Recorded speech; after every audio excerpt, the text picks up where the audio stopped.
Halo semua, balik lagi di channel Toraokun. Sebelum pembahasannya dimulai, silahkan klik tombol subscribe dan aktifkan lonceng notifikasinya supaya kalian gak ketinggalan info dan teori terbaru seputar One Piece. Buat kalian yang mau informasi tambahan soal SBS atau databook, kalian bisa follow Instagram Toraokun. Di sana admin akan memposting soal SBS, databook, dan berbagai teori singkat. Sekarang lanjut ke pembahasan. Di forum One Piece yang biasa memberikan spoiler paling cepat, telah muncul hint atau preview tentang One Piece chapter 1118. Di sini tertulis Gorosei mendekat, dan bisakah para kru topi jerami melarikan diri? Preview tersebut merujuk kepada situasi terakhir dalam chapter sebelumnya. Cerita dimulai dengan memperlihatkan Nami dan kawan-kawan meluncurkan kapal Sansani seperti yang Zoro katakan. Dalam chapter lalu, Zoro bilang kapal itu harus segera diluncurkan, biar nanti dia dan Jinbei menyusul dengan cara melompat. Ketika Sansani meluncur, Nusjuro berniat untuk menebas kapal itu lagi.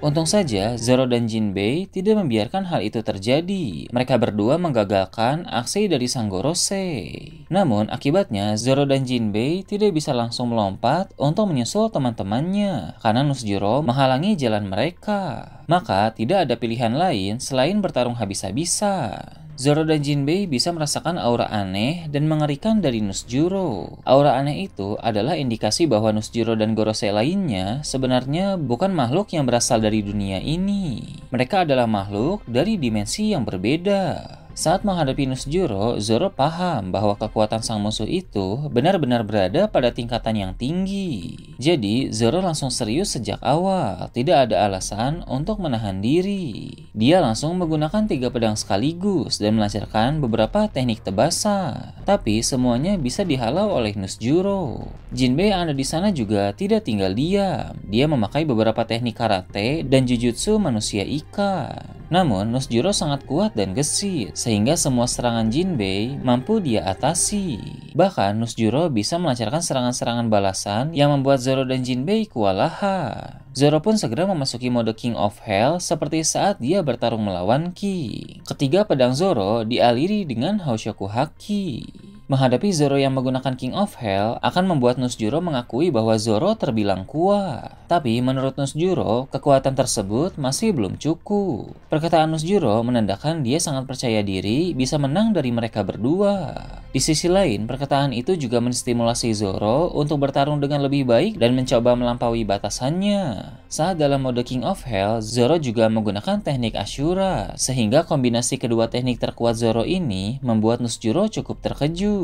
Dalam pertarungan tersebut, muncul juga kilas balik singkat saat Zoro berlatih bersama Mihao. Kemunculan kilas balik semacam itu bisa menjadi pertanda bahwa sebentar lagi akan ada peningkatan kekuatan dari Zoro. Sementara itu, Jinbei juga siap untuk menyerang kembali, tapi dengan menggunakan teknik yang jauh lebih kuat dari sebelumnya. Jinbei berkata bahwa dia akan memakai suatu teknik rahasia dari ilmu bela diri manusia ikan. Teknik rahasia itu hanya bisa dikuasai oleh manusia ikan tertentu saja sepanjang sejarah, yang mana Jinbei adalah salah satunya.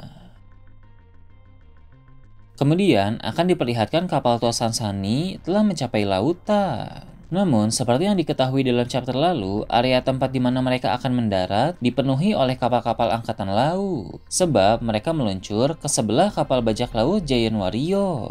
Di sana, pertempuran panas antara angkatan laut melawan para raksasa masih berlangsung. Beberapa Vice Admiral yang ada di sana cukup merepotkan para raksasa. Bluegrass yang mengendalikan cyborg monster laut mengendalikan cyborg itu untuk melancarkan tembakan laser ke kapal para raksasa. Sedangkan Doll memanfaatkan kekuatan dan tekniknya untuk menyerang dari jarak dekat. Masalah semakin bertambah ketika para Vice Admiral lain seperti Doberman berkumpul di sana untuk membantu rekan-rekan mereka. Begitu Nami dan yang lain tiba di sana, mereka pun mau tidak mau terlibat dalam pertempuran tersebut. Usopp membidik ke arah Bluegrass dan melancarkan tembakan memakai peluru yang bisa meledak. Berkat kejituan Usopp, tembakan tersebut berhasil mengenai Bluegrass, sehingga Vice Admiral itu langsung terjatuh ke laut. Dia pun harus ditolong oleh para marinir lain, karena sebagai pengguna kekuatan buah iblis, tentu Bluegrass tidak bisa berenang. Setelah itu, Doll dan Doberman melompat ke arah Sansani untuk melancarkan serangan kepada para bajak laut topi jerami. Namun, Nami menghentikan Doll dengan serangan petir, dan Brook memblokir tebasan pedang dari Doberman. Beralih ke tempat lain yang tidak jauh dari sana, akan diperlihatkan bahwa Luffy, Dory, dan Brogy sudah tiba di tempat Sanji dan Atlas. Mereka semua pun segera menuju ke arah lautan untuk naik ke dalam kapal. Namun tiba-tiba Gorosei Mars muncul di udara dan langsung menembak mereka dengan serangan laser yang besar, sehingga keadaan mereka di sana pun menjadi kacau. Belum hilang keterkejutan mereka, Jupiter muncul dari dalam tanah dan kembali menggunakan teknik yang bisa menghisap apapun di sekitar. Luffy dan yang lain harus berusaha bertahan agar tidak terhisap oleh Gorosei itu. Tak lama kemudian, Warkuri juga muncul. Luffy terkejut saat melihat Warkuri lagi, karena Luffy sudah tahu seberapa kuat Gorosei tersebut. Mengapa Mars, Jupiter, dan Warkuri bisa berada di tempat Luffy? Karena mereka sudah tidak mengurusi robot kuno lagi. Yang penting, siaran dari Vegapunk telah berakhir. Robot kuno memang belum kalah usai serangan yang diterima dalam chapter lalu, namun Gorosei merasa tidak perlu lagi mengeroyok robot tersebut. Cukup satu Gorosei saja yang menghadapi sang robot, karena ada hal lain yang juga harus Gorosei lakukan. Maka yang tetap menghadapi robot kuno adalah Gorosei Saturn, sedangkan 3 Gorosei lainnya datang ke tempat Luffy. Gorosei berkata bahwa apapun yang terjadi, mereka harus menghentikan Dewa Matahari Nika di sana. Keadaan Luffy setelah siaran Vegapunk berakhir menjadi semakin sulit karena Gorosei mulai fokus untuk memburunya. Setelah itu, diperlihatkan reaksi dari banyak orang ketika siaran Vegapunk tiba-tiba putus, padahal pesan yang dia sampaikan masih belum selesai. Publik tentu akan terkejut dan kecewa mengenai itu, sebab mereka penasaran apa kelanjutan dari perkataan Vegapunk. Namun, hal tersebut juga akan membuat orang semakin percaya bahwa perkataan Vegapunk sejak awal semuanya adalah benar, sebab ada pihak tertentu yang khawatir dan dengan sengaja menghentikan siaran tersebut untuk menutupi kebenaran dari publik. Kemudian, beberapa tempat seperti Kerajaan Kamabaka, Pulau Beehive, dan Pulau Elbaf akan diperlihatkan. Di Kerajaan Kamabaka, Sabo bertanya kepada Dragon apakah dia tahu yang hendak diucapkan oleh Vegapunk soal Di. Dragon pun menjawab bahwa sebenarnya dia tidak tahu, karena Di memang memiliki banyak misteri.